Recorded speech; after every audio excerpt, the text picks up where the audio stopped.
ज्ञानरूपी शिदोरी कमवण्यासाठी आपण एकत्रित जमलो आहोत। नमस्कार, मी रुचिका। म्हणजे आज हा व्हिडिओ बनवण्यामागे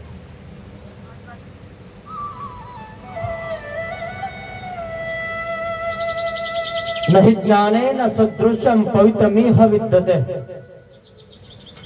मित्रांनो, ज्ञानाशिवाय अशी एकही गोष्ट नाही की ती तुम्हाला पवित्र करू शकते। आणि म्हणून ज्ञान महत्वाचं आहे। जेव्हा लग्न करायचंय तेव्हा विचारता लोक कितवी शिकलेले आहेत, MA झालंय का BA झालंय का DED झालंय, हे तर आपल्या साध्या भाषेमध्ये विचारत असतात 12वी झालेली आहे का, तर बघू आमचा पोरगा जास्त शिकलेला आहे। आणि म्हणून शिक्षणाला महत्व आहे मित्रांनो। पूर्वीच्या काळात एवढं नव्हतं, कारण पूर्वीच्या काळामध्ये कोणी शिक्षणालाच जात नव्हतं, बळच शिक्षणाला धाडावं लागायचं, परिस्थिती सुद्धा नसायची, शिकवायची, खायलाच नव्हतं। एखाद्या श्रीमंताचा मुलगा शिकायचा, परंतु त्याच्याही मुली काही काळापर्यंतच शिकायच्या, काही काळानंतर त्या शिक्षण घेत नव्हत्या, त्यांची इच्छा असली तरीही शिकू देत नव्हते लोक। हा मागचा काळ झाला मित्रांनो। पण आता शिक्षणाचं महत्व सगळ्यांना कळायला लागलं की शिक्षण असल्याशिवाय आपण जीवन सुद्धा व्यवस्थित जगू शकत नाही। आणि म्हणून प्रापंचिक शिक्षण सुद्धा महत्वाचं आहे, नाहीतर प्रपंच कसा करायचा हेही जर तुम्हाला शिक्षण नसेल तर काय अर्थ आहे? तुम्हाला तुमचा अर्थ आणि स्वार्थच कळणार नाही। कोणीतरी तुमचा स्वार्थ जवळ आला, तुम्हाला फळ जवळ आलं की खाऊन टाकतं, तुम्हाला कळतच नाही की आपले कोणी पैसे उचलले। म्हणून पूर्वी पैसे येत होते है ना, निराधाराचे पण यायचे, पण बिचाऱ्या माझ्या आई वडिलांसारख्या असणाऱ्या ज्या निराधार आया आहेत त्यांना अंगठा असायचा, तो अंगठा देऊन ते पैसे काढले जायचे। पण तो अंगठा नेमका द्यायचा कुठं हे पण काही लोकांना कळायचं नाही। ती स्लिप कोणती असते, ती कशी भरायची किंवा कसं काय करायचं। आणि म्हणून एक मधला माणूस यायचा आणि मग त्या आईचा अंगठा तिथे घ्यायचा, तिला काय कळतं 500 लिहिले की 5000 पैसे काढून घ्यायचे। 500 रुपये आले म्हणून 5000 काढून घेतले आणि मग ती घरी कुथत असते, पगार योजना राहिली म्हणे, आता म्हणे पडली तर खरी, मग पण माझी तर आलीच नाही, किती दिवस झाले 500 रुपये काढले म्हणे, बाकी सगळं खाली झालेलं आहे। माहिती आहे ना तुम्हाला हे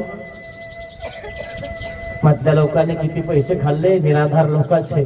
ज्यांना आधार आहे ते लोक निराधार लोकांचे पैसे खाता मित्रांनो, कुठं फेडणार आहे ते? अरे तुम्हाला आधार आहे तर तुम्ही निराधाराला आधार दिला पाहिजे, त्यांना मदत केली पाहिजे, त्यांना दिलं पाहिजे का त्यांचं चोरून खाल्लं पाहिजे, हे तर आपल्याला कळालं पाहिजे मित्रांनो। आणि म्हणून आमचा देव म्हणतात अनाथाचा नाथ मी आहे। जो माझ्यासाठी अनाथ झालेला आहे ना त्याचा नाथ मी आहे।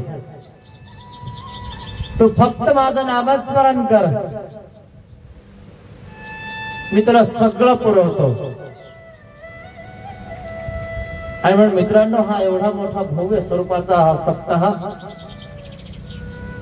गावकऱ्याच्या सहकार्याने मी फक्त उभा राहिलो तर सगळे उभा राहिले। आणि म्हणून तुभा ठाकलासीची पुरे सिद्धी ते इथूनची नाही जेल किंगा। सिद्धीला नेणारा शेवट नेणारा तो परमेश्वर आहे। आणि म्हणून आपलं कार्य आपण करत राहायचं. कोण काय म्हणतं हे कधी बोलायचं आणि कधी मानायचं नाही. आपण चालत राहायचं. चालत राहिल्यानंतर हत्ती दिसतो. हत्तीला बोलणारे दिसत नाही. आणि म्हणून एक म्हण आहे, हाथी चले बाजार कुत्ते भूखे हजार, हाथी के पाव में सबका पाव. श्रीकृष्ण भगवंताचे जर तुम्ही श्रीचरण धरलेले आहेत ना, प्रश्न मिटून गेला मित्रांनो. तुम्हाला कोणाचे श्रीचरण कोणाचे पाय धरायची गरज नाही. आता हातीचा पाय धरलेला आहे तुम्ही, पण हातीलाही बोलणारे आहेत. श्रीकृष्ण भगवंताला 16,108 राण्या आहेत. माहितीये श्रीकृष्ण भगवंतालाही किती लोक बोलत होते. गोकुळामध्ये रास क्रीडा करत होते श्रीकृष्ण महाराज. त्यावेळेस कोणाच्या तोंडाला हात लावतोय तो? श्रीकृष्ण भगवंतालाही लोक बोलले. बाळ क्रीडा करतात श्रीकृष्ण महाराज. जन्म झाला श्रीकृष्ण भगवंताचा. कुठं झाला माहितीये? सगळ्यांना माहितीये.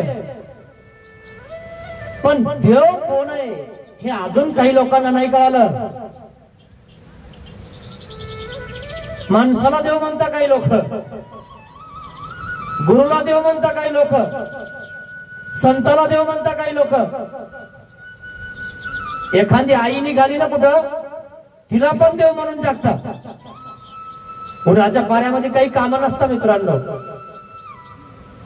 आणि म्हणून दर उन्हाळ्यामध्ये कोणा ना कोणा तरी गावामध्ये एखादी आई निघून जाते आणि चर्चा पसरते. त्या आईकडचा तुमचं काम होऊन जाईल. मी सकाळीच सांगितलं तुम्हाला, जोशीबा येतो बगलामध्ये वही घेऊन भविष्य बघायला. आणि सगळे पती शेतात गेल्यावर त्याला माहितीये 10, 10:30ला हे सगळे शेतात जातात. शहाणे हुशार लोक, घरचा धनी मुख्य मालक शेतात जातो. घरी कोण असते? भांडे करणारी, स्वयंपाक करणारी. हिला येऊन जाऊन तेवढंच माहित असतं, मूल आणि चूल. पण हिला असं वाटतं भविष्य बघावं. आणि कधी भविष्य नका बघत जाऊ मित्रांनो. कोणाचं भविष्य कोणाला कळतं? अंधश्रद्धा आहे सगळी. देवाने सांगितलं का भविष्य बघा म्हणून? सूत्रपाठामध्ये पुढे वचन आहे का की भविष्य बघिजे? जे वचन आहेत ते मुखोद्गत करा, जे सूत्र आहेत ते मुखोद्गत करा. सूत्र बदलून जाईल तुमचं. आणि म्हणून आमच्या सर्वज्ञ श्री चक्रधर स्वामींनी या महाराष्ट्रामध्ये 10.5 वचनाचं सूत्राची पेरणी केली. 10.5 वचन आपल्या या महाराष्ट्राला दिले. एक एक वचन उघडून प्यासारखं आहे मित्रांनो. एक एक वचन. काय म्हणतात देव? आचरे तयाचा धर्म. जो आचार करतो त्याचा धर्म आहे. आणि म्हणून तू आचार कर, त्याचा तू प्रचार नकोस करू. तू झेंडा लाव, तू झेंडा काढायचा प्रयत्न नको करू. त्या धर्म ध्वजाखाली उभा राहिलास ना, त्याला सलामी दे. तो धर्म ध्वज आहे, त्याचं संरक्षण कर. आणि तुझ्या ज्याने झेंडा लावणं होत नाही ना, तर झेंड्याखाली बस. आणि बसायचं नसेल ना तर रिकामा प्रचार नको करू. बाजूला सरक. देवाने स्पष्ट सांगितलं, आचरे तयाचा धर्म. जो आचार करतो त्याचा धर्म आहे. जो आचार करत नाही त्याचा स्पष्ट अर्थ आहे त्याचा नाहीये. मग त्याचा धर्म नाहीये, तो बाजूला सरकणार आहे, त्याला ते होणार नाहीये. आणि म्हणून आपला धर्म अजून आचरायचा आहे मित्रांनो. कोणी काही म्हणो, कोणी काही म्हणो, कोणी वंदा अगर निंदा आमचा देव करायचा धंदा, कोणी वंदा अगर निंदा आमचा सप्ताह करायचा धंदा, कोणी वंदा अगर निंदा आमचा प्रवचन करायचा धंदा, कोणी वंदा अगर निंदा आमचा पंक्ती करायचा धंदा, कोणी वंदा अगर निंदा आमचा स्थान करायचा धंदा, कोणी वंदा अगर निंदा आमच्याला आटण करायचा धंदा, कोणी वंदा अगर निंदा आमचा पदयात्रा करायचा धंदा, दिंडी करायचा धंदा. तुमचा धंदा तुमच्या प्रकारे आहे, पण आमचा धंदा सत्संग आहे. आणि या धंद्यातनं आम्ही योग्यता कमावतो. पैशासाठी हा धंदा आम्ही करत नाही. पैशासाठी जर करायचा असताना कित्येक पैसे कमावले असते. तेवढं डोकं देवाने दिलेलं आहे, पण हे डोकंच देवाला आम्ही वाहिलेलं आहे. काय तर या डोक्याने पैसे कमवायचं सोडून दिलं.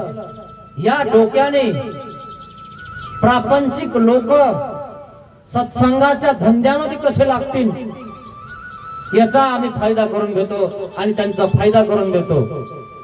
आणि म्हणून हा आम्ही सप्ताह आयोजन केलेला आहे. या सप्त्यामध्ये लोकांना उत्साहित करणं, लोकांना अन्नदान घडवणं, लोकांना देवपूजा घडवणं, लोकांना द्रव्यदान घडवणं, भिक्षा देणं, संतांचं पूजन घडवणं, हे सगळं निरूपण या ठिकाणी होत असतं. आणि म्हणून आपला धर्म आपण पक्का धरायचा असतो मित्रांनो. तो कसा धरायचा आहे तो दृष्टांत आमच्या सर्वज्ञ श्री चक्रधर स्वामींनी सांगितलेला आहे. तो दृष्टांत मी तुम्हाला या ठिकाणी सांगणार आहे आणि आपल्या समारोपीय सत्राकडे वळणार आहे. आणि आपला वेळही झालेला आहे. आणि म्हणून तो दृष्टांत कोणता आहे? आमच्या सर्वज्ञ श्री चक्रधर स्वामींनी सांगितलेला की धर्म कसा धरायचा. काय कसा धर्म धरायचा? लोक म्हणतात तोंड बघू नये, तोंड काळं होऊन जाईल. काय पण ज्यांचं काळं तोंड झालं ना ते धर्माला पक्के आहेत. ध्यानात ठेवा, आमच्या स्वामींनी स्वतः त्यांचं नाव घेतलं. वानर का नाही किती पक्के माहितीये तुम्हाला? सोडलं का त्यांनी रामाला? किती संकट आले, सोडलं का त्यांनी रामाला? अरे वानर आहेत ते, वानर आहेत ते, तरी नाही सोडलं. सोडलं? अरे समुद्रामध्ये पूल बांधला त्या वानरांनी. काय सोडलं का रामाला? सगळे म्हणायला लागले अरे शक्य आहे का या समुद्रामध्ये पूल बांधणं? का शक्य होणार नाही? माझ्या प्रभूचं नाव या दगडावर लिखाण करा आणि समुद्रात फेका, तरंगल्याशिवाय राहणार नाही. सुग्रीव सेना वानर सेना एक झाली मित्रांनो. जंगलामध्ये राहणारा राम जंगलातल्या लोकांसोबत मैत्री केली त्याने, नाही केली? वानर एकत्रित आले, आपलं दुःख सांगितलं रामाने वानराला. रावणाने सीताला पळवून नेलेला आहे, लंकेवर आक्रमण करायचं आहे. राम म्हणतो आपण लंकेश्वरला समजावून सांगू, सीता वापस कर. तरी नाही केली. समजावून सांगितलं. सुग्रीवचा मुलगा, बालीचा मुलगा, सुग्रीवचा नाही. काय अंगद दूत म्हणून पाठवला लंकेश्वरकडे. पूल बांधला समुद्रामध्ये, राम नाव लिहिलं त्यावर. पूल बांधला गेला. आता बस सैन्य लंकेवर जाणार आहे, तिथपर्यंत पोहोचणार आहे. पण विचार केला राजाने, एकदा समज देऊ आपण पुढच्या राजाला, सांगू त्यांना समजावून, तुझ्यामुळं निष्पाप जीव मरतील हे राक्षस मरतील, माग घे, अभिमान खाली टाकून दे, युद्ध करू नकोस. अंगदला पाठवलं, बालीचा मुलगा अंगदला सांगितलं, जा लंकेश्वरकडे दूत म्हणून जा, पत्र घेऊन जा आमच्यावर, सांगा अजूनही आम्ही संधी करायला तयार आहोत, मिटून घ्या, आम्हाला आमची सीता परत द्या. अंगद गेला. गेल्यानंतर लंकेश्वराच्या त्या वेशीमध्ये उभा राहिला, निमंत्रण पाठवलं. सुग्रीव राजाकडनं अंगद नावाचा दूत आपल्या लंकेश्वरापुढे निमंत्रण व संधी करण्यासाठी पत्र घेऊन आलेला आहे. ठीक आहे, सेनापतीनं आपला संदेश, अंगदचा संदेश लंकेश्वरला पाठवला. लंकेश्वरनं ऐकलं, असं दूत पाठवलं, युद्ध होण्याच्या आधीच हारले. पाहिलं का अभिमानी लोक काय बोलत असतात. अजून युद्धाला सुरुवात झाली नाही तर दूत पाठवून दिला. संधी करायचा विचार असेल यांचा, म्हणूनच पाठवलाय. घाबरले आपल्याला. काय आमच्या लंकाचं युद्ध, लंकाचे सैनिक बघून, राक्षसाचं ऐश्वर्य बघून, शक्ती बघून सुग्रीव राम सगळे घाबरले. लंकेश्वर हसायला लागला. जा, पाठवून द्या, दूतला पाठवून द्या इकडे. पाठवला. अंगद नावाचा दूत आहे, तो बालीचा मुलगा आहे. बालीची ओळख करून देतो मित्रांनो. बाली माहिती तुम्हाला कोण होता? बाली इतका शक्तिशाली होता मित्रांनो, इतका तपस्वी होता. रामायण बघा तेव्हा तुम्हाला सगळं कळेल. रामायण तुम्ही ऐकलंय असेल. बाली इतका शक्तिशाली होता की रावणाला त्यांनी बगलामध्ये घेऊन फिरवलेलं होतं. रावण काय त्याच्या पुढे उभा राहत होता, पण बाली यांनी गद्दारी केली होती म्हणून तो चुकला होता. आणि म्हणून सुग्रीव हा रामाकडनं होता, सत्याकडनं होता. आणि बाली रजविलासामध्ये, अभिलाषामध्ये डुबला होता. त्याचा मुलगा आहे अंगद. जर बालीकडनं रामाने मदत मागितली असती ना, तर बाली एकला गेला असता लंकेवर आणि रावणाला बगला पकडून कित्येक वेळेस त्या पृथ्वीला चक्रा मारल्या असत्या. पण गद्दाराकडनं सत्य टिकत नसतं. म्हणून रामाने बालीकडे हात नाही पसरवला, बालीची मदत नाही घेतली. त्याचा भाऊ जो राजावर होता, सिंहासनावर बसलेला होता, सुग्रीव, बालीनं सुग्रीवला काढून दिलं होतं. त्याची मदत घेतली, कारण तो राजा होता, नीतिमंत होता. त्याचं वानर सैन्य आहे. तो अंगद बालीचा मुलगा आहे. तिथं पोहोचला. पोहोचल्यानंतर लंकेश्वराच्या समोर उभा राहिला आणि हसायला लागले सगळे. ठेंगणासा दूध पाठवला म्हणे आमच्याकडे. छोटासा होता तो, उंचीला, पण दंड असे होते ना, जबरदस्त बॉडी बिल्डर होता. पण दूध, या दूधचा सन्मान केला पाहिजे. पण लंकेश्वरने त्याचा सन्मान केला नाही, हसायला लागले. असे घाबरले म्हणे. कसा दूध पाठवला म्हणे, सांग काय संदेश आहे तुझ्या राजाचा. लंकेश्वर, मी दूत आहे, माझा सन्मान करा, मला बसायला टाका, मला बसायला द्या. तेव्हा सांगेन मी वाचून माझ्या राजाची भाषा काय आहे. अरे तुला काय बसायला टाकायचं. दूध म्हणजे दोन्हीकडला असतो मित्रांनो. तो पत्रकार असतो, त्याला मारायचं नसतं, त्याला हिनवायचं नसतं, त्याला बसायला टाकायचं असतं. तो खरंय ते सांगत असतो आणि आपल्या राजाच्या भाषेत सांगत असतो. नाही टाकणार तुला बसायला. नाही टाकलं ठीक आहे, तू नाही टाकत ना बसायला, मी तुझ्या समोर तुझ्या लेवलला बसतो.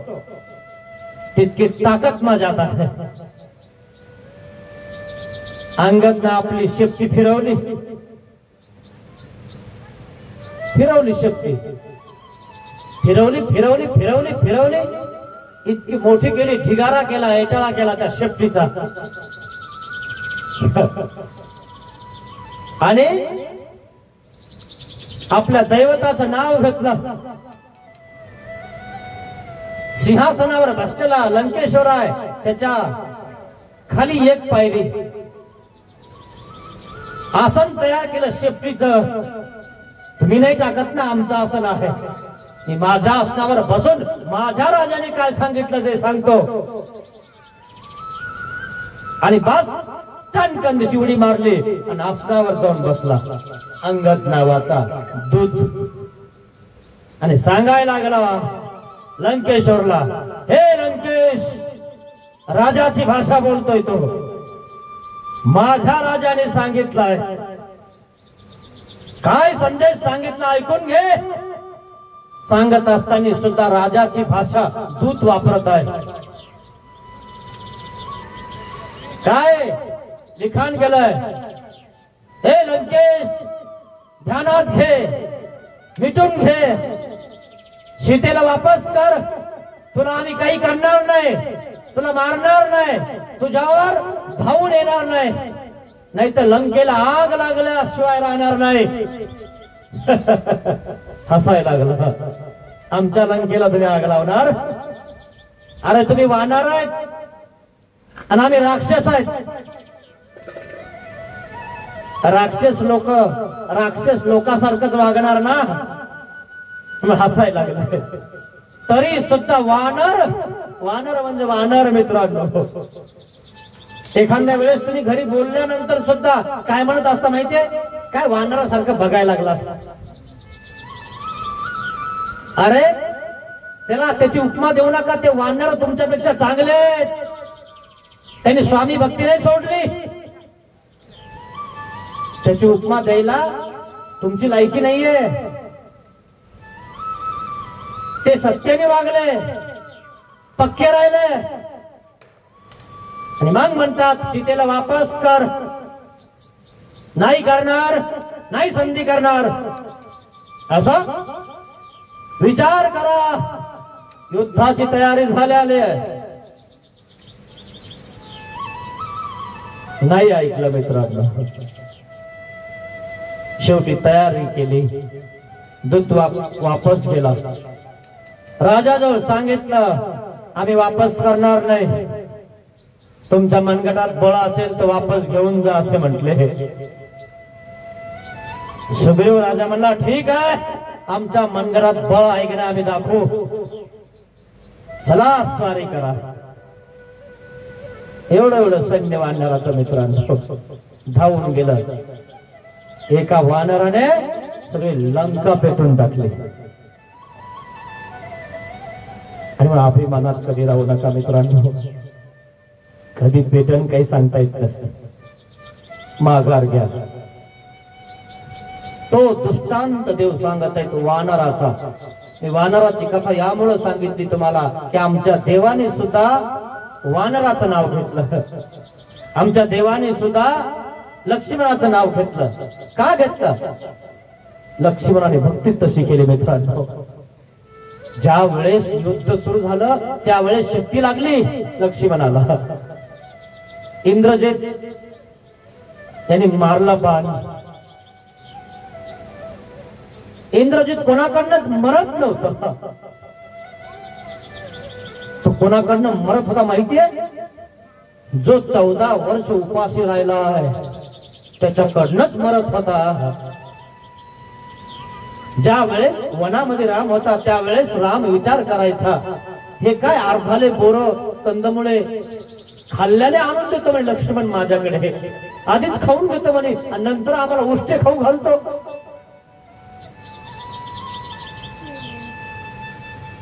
पण ज्या वेळेस लक्ष्मणाला शक्ती लागली आणि शक्तीमध्ये उपाय केला आणि शक्ती उभा राहिली आणि सांगितलं विभीषणाने,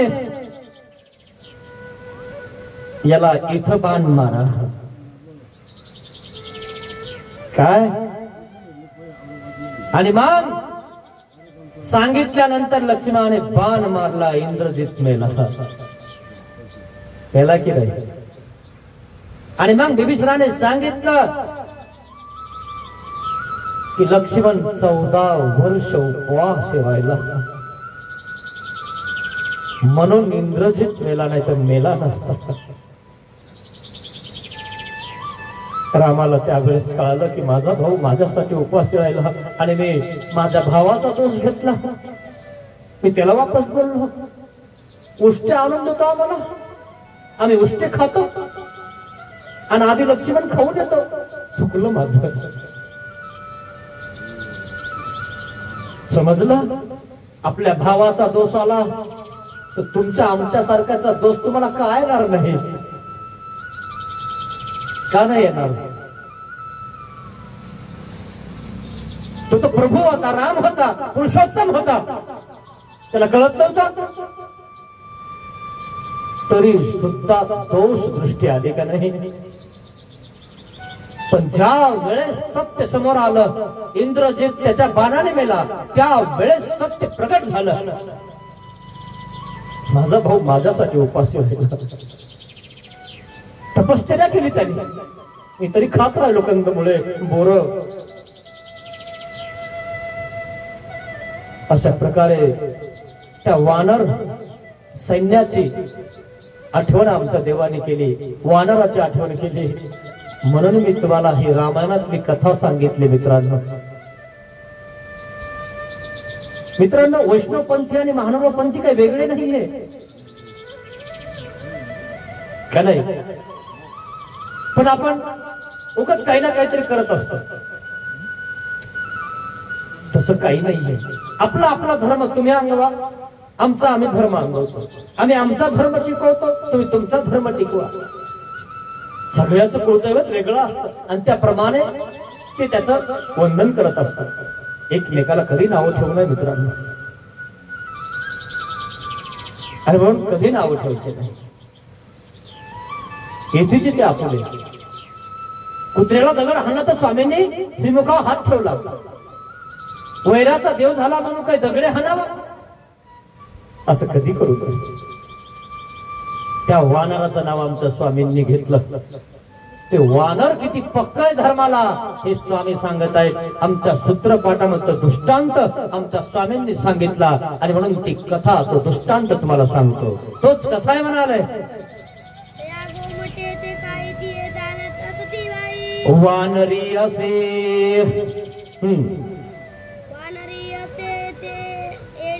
येले खांदे वरून येले खांदी उडी मारे. वानरी पाहिली तुम्ही?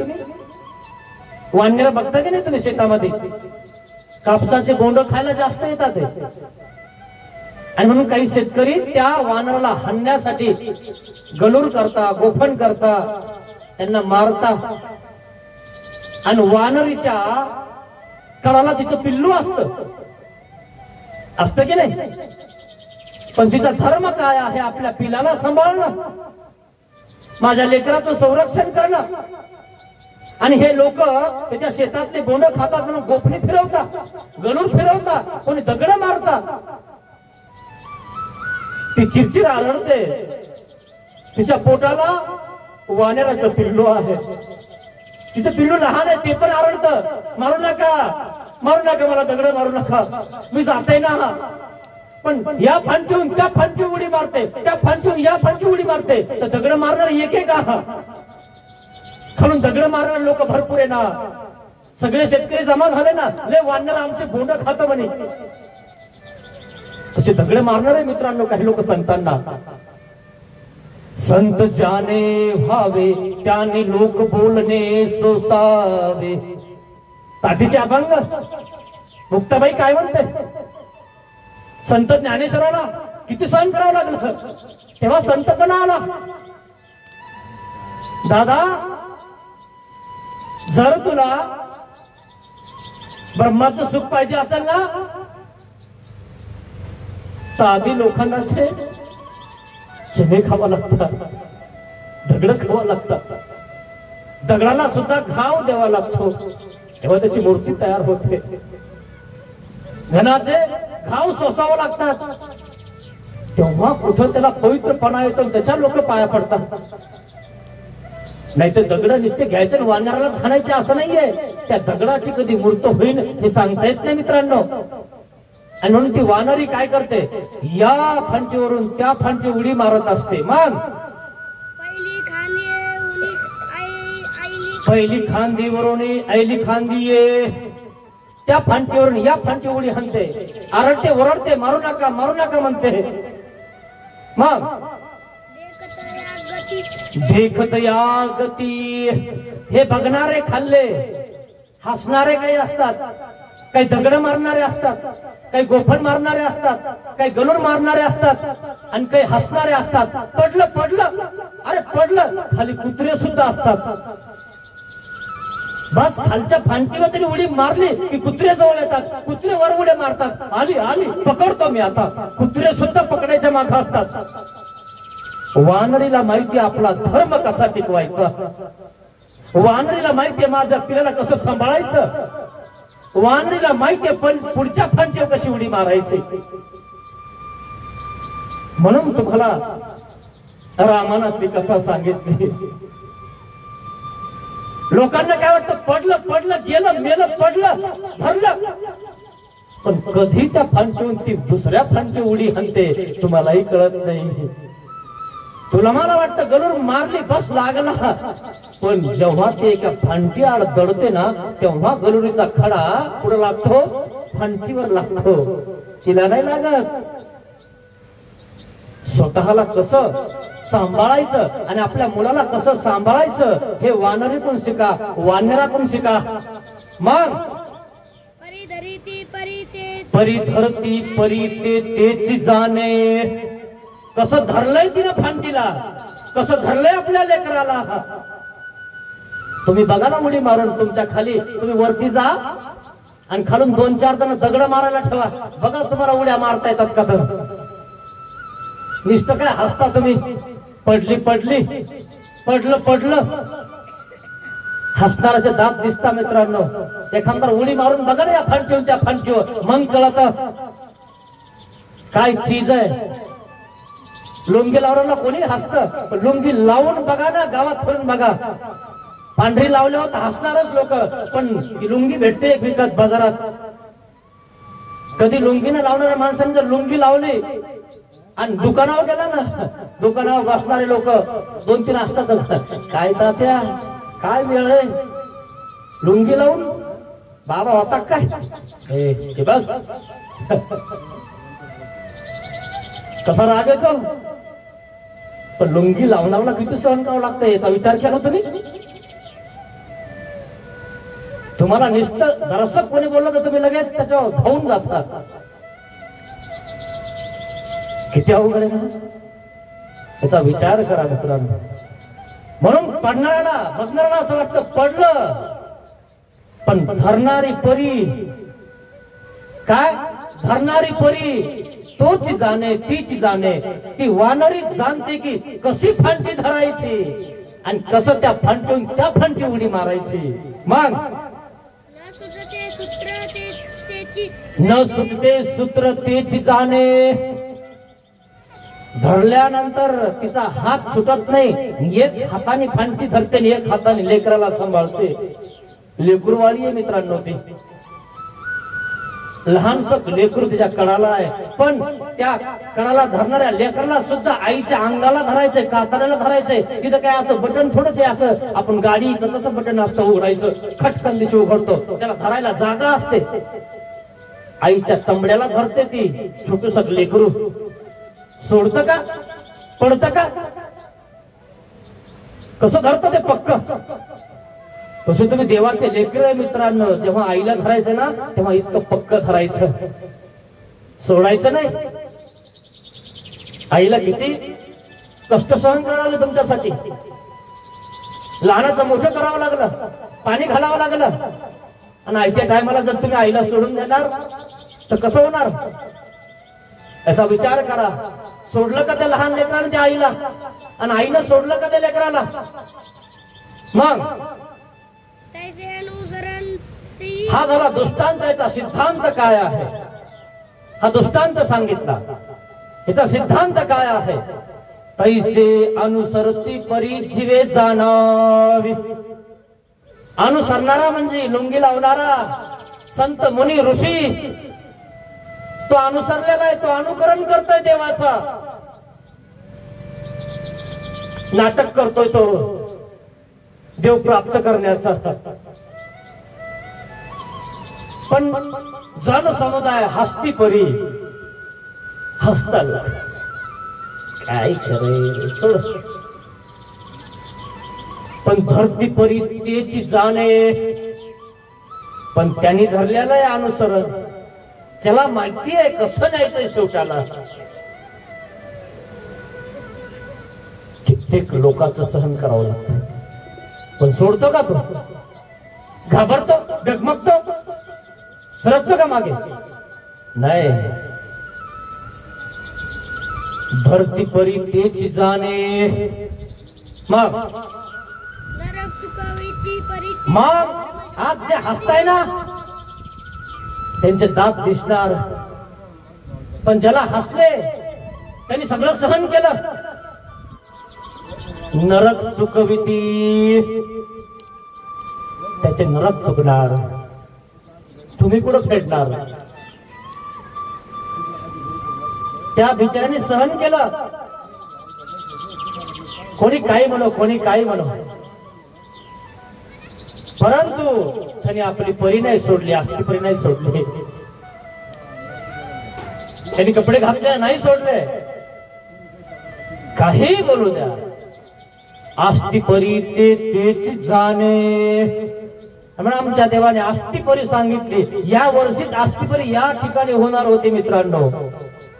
परम पूजनीय परम महंत आचार्य प्रवर कनासी निवासी बाबाजी खमनीकर बाबाजी मार्गा सहित देवपूजा सहित श्री प्रभू महाराजांचा दाढेचा विशेष या ठिकाणी 7 दिवस राहणार होता.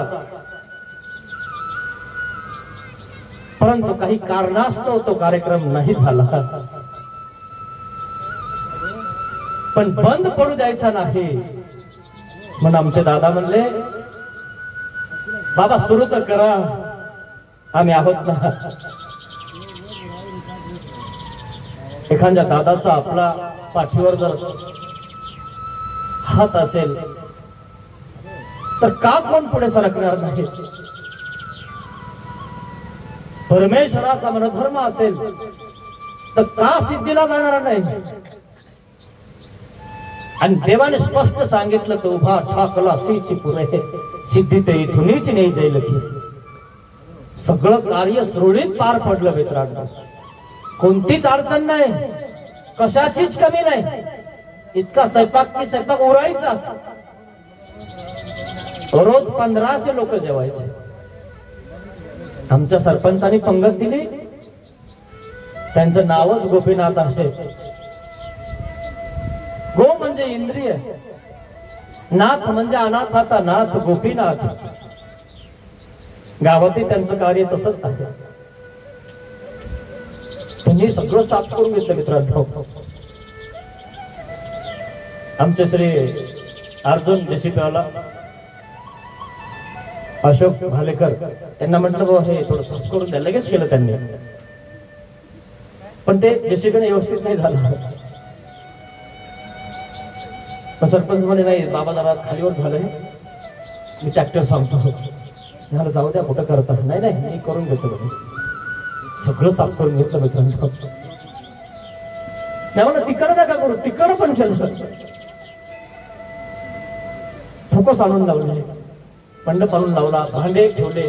स्वतः कष्ट करत आहेत, स्वतः स्वयंपाक करत आहेत. कोण काय देते मला त्यांना माहिती नाही, पण आपला सत्ता आहे म्हणून त्यांचे कष्ट आहे. सगळ्यांनी कष्ट केले, मी म्हणत नाही की त्यांनीच केले म्हणून, सगळ्यांनी केले, सगळ्यांनी पंक्ती केल्या.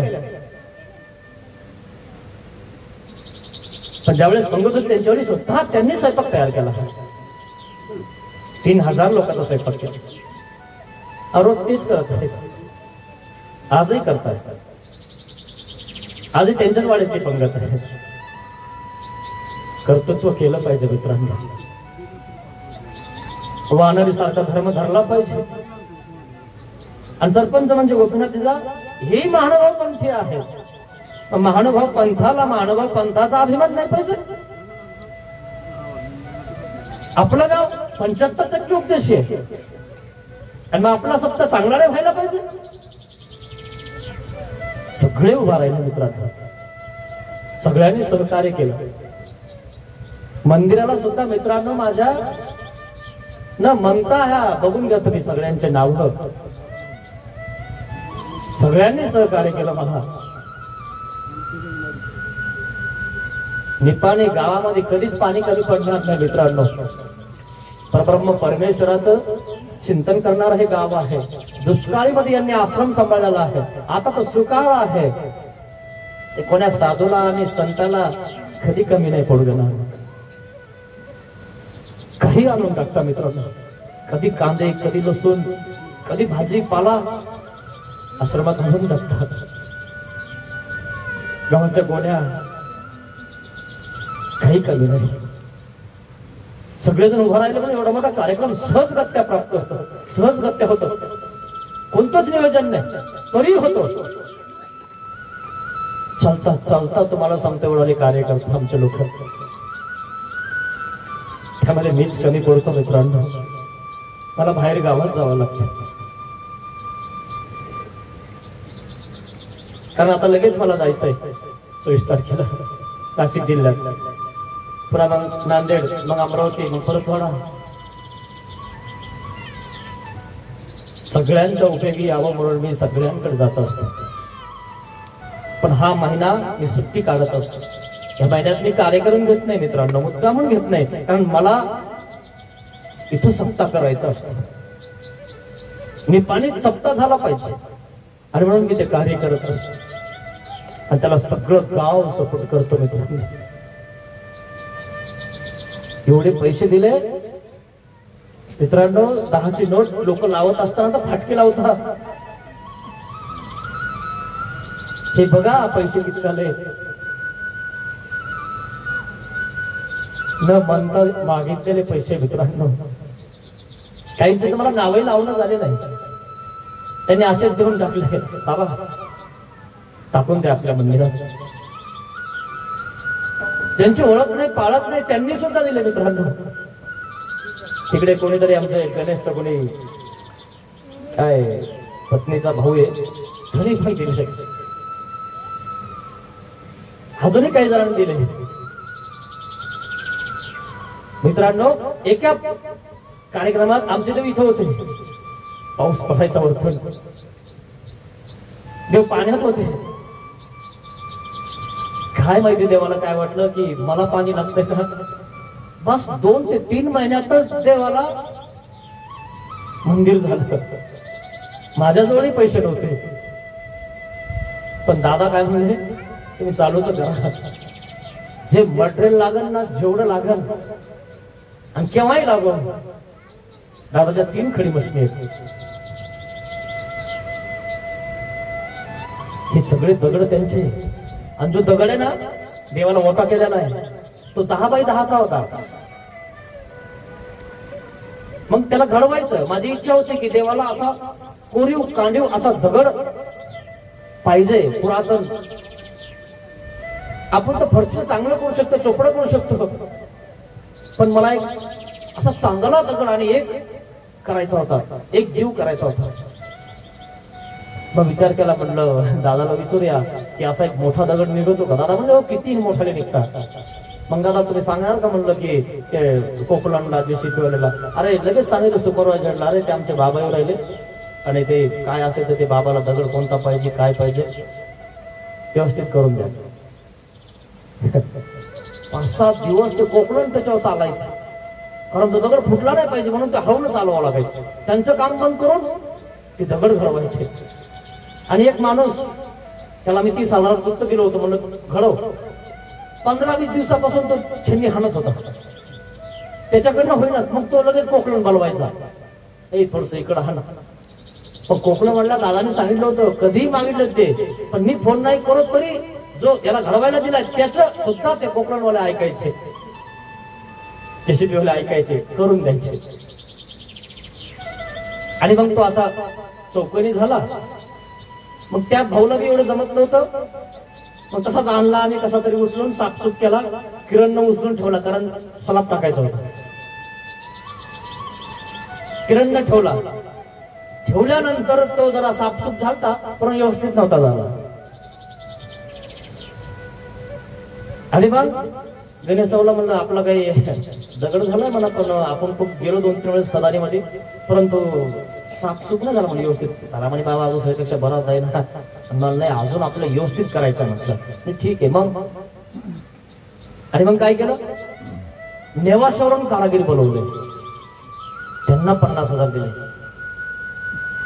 आणि मग त्यांनी कोरीव काटीव ट्यूब लेवल मध्ये व्यवस्थित केला. पैशाला किंमत नाही मित्रांनो, त्या वस्तूला किंमत आहे. कोणी आलं तर आज तो पाषाण बघतो. भाग्य त्या पाषाणाचं, भाग्य त्या मालकाचं ज्याचा पाषाण आहे, त्याच्यावर देव मानलेला आहे. अशा प्रकारे आमचे दादा त्यांनी सहकार्य केलं. पूर्वी पण खूप मोठा असा कार्यक्रम केला. सगळे महंत, आमनाय महंत 15 दिवस या ठिकाणी भव्य दिव्य स्वरूपाचा कार्यक्रम केला. तदनंतर आपल्या महानुभाव पंथाचे अध्यक्ष, माजी अध्यक्ष रुद्रपूर निवासी बाबाजींचा 7 दिवस स्मरण प्रकरण ठेवलं. आणि या वर्षी खामणीकर बाबाजी कनासी निवासी असणारे त्यांची अष्टपरी होणार होती, परंतु योगायोग काही अडचण आल्यामुळं आम्ही ते करू शकलो नाही. आणि बाबा पण व्यस्त होते, बाबाजीकडेही हीचपुरीचा कार्यक्रम होता आणि म्हणून बाबाजी येऊ शकले नाही. पण बाबाजी पुढच्या वर्षी येणार आहेत. ती अष्टपरी इथं आपल्याला ऐकायची आहे. महिना हाच असणार आणि तारीख हीच असणार. तुम्हाला पुनश्च पुढच्या वर्षाचं आमंत्रण आहे. अशा प्रकारे हा शिदोरी सत्संग सोहळा आहे मित्रांनो. हा या ठिकाणी संपन्न होत आहे आणि दरवर्षी तो संपन्न होणार आहे. आपण दरवर्षीच या कार्यक्रमाला आवर्जून उपस्थित राहायचं आहे. जास्तीत जास्त संख्येने उपस्थित राहायचं आहे. आता ज्यांची पूजा आहे त्यांनी वर यायचं आहे, ज्यांची पंगत आहे त्यांनी वर यायचं आहे. श्रीमान अंकुशदादा भालेकर व त्यांचा घर परिवार या ठिकाणी येईल. तत्पूर्वी आपले सगळे सद्ग्रस्त या ना इकडे, अण्णा या. श्रीमान सुभाष जिजा पठाडे, तसेच श्रीमान विष्णू काका, तसेच अंकुशदादा, तसेच बिभीषण भाऊ, संजू काका, सगळे सद्भक्त या पुढे. श्रीमान गोपीनाथ जिजा भालेकर यांनाही विनंती आहे की आपणही वर या. सरपंच मित्रांनो, गोपीनाथ जिजा भालेकर यांना आपल्याला 5 वर्षाचा विडा द्यायचा आहे. 5 वर्ष ते पुढाकार घेणार आहेत. तुम्ही मागे राहायचं आहे, नाही तर तुम्ही पुढाकार घ्या, सगळेच पुढाकार घ्या, परंतु एखादा व्यक्ती सांभाळणारा पाहिजे. आणि म्हणून ते 5 वर्ष या सप्त्याला सांभाळणार म्हणजे पुढाकार घेणार. आणि म्हणून ते विडा उचलणार आहे. दरवर्षी गावामध्ये वर्गणी जमा करून ते कार्यक्रम करणार आहेत. कारण मी कौरक पुरणार आहे मित्रांनो. माझे 10,000 रुपये जमा करून मी कौरक करणार आहे. एक संत आहे, बसा ना. आणि तुम्हाला खरं सांगतो, हे सगळे 10,000 रुपये जमा झाले ना, मी इथं खर्च करत असतो मित्रांनो. लहान लेकराचे पण 10 रुपये ना सगळ्या बायांचे, पुरुषांचे, संतांचे आमच्यावर जमा होतात. ते 10,000 रुपये जमा करून ते आम्ही इथं खर्च करत असतो मित्रांनो. 1 रुपया पण असा कधी कोणाचा आम्ही हे नाही केला मागून वगैरे. सत्व आहे मित्रांनो. बघा, पत्र सगळे गरम लागतं पण सत्व भरतं या जागेवर. सात्विकता आहे का, जे आमच्या कपाळाला जे पैसे येतात ना मित्रांनो, ते मी खर्च करत असतो. खरं सांगतो तुम्हाला. आणि एवढे 17-18 माणसंही पुन्हा सांभाळायचे, त्याच्यात पुन्हा इथेही खर्च. अशा प्रकारे हा कार्यक्रम असतो आणि त्याला आमच्या गावाचं पूर्ण सहकार्य असतं म्हणून हा कार्यक्रम होतो. आणि म्हणून जिजाला विनंती आहे की आपण इकडे यायचं आहे. तसेच आमचे गणेश भालेकर त्यांनी इकडे यायचं आहे. सगळे साधे फक्त या इकडं. हे मोबाईल हे मोबाईलचं खोलून द्यावर लॉक.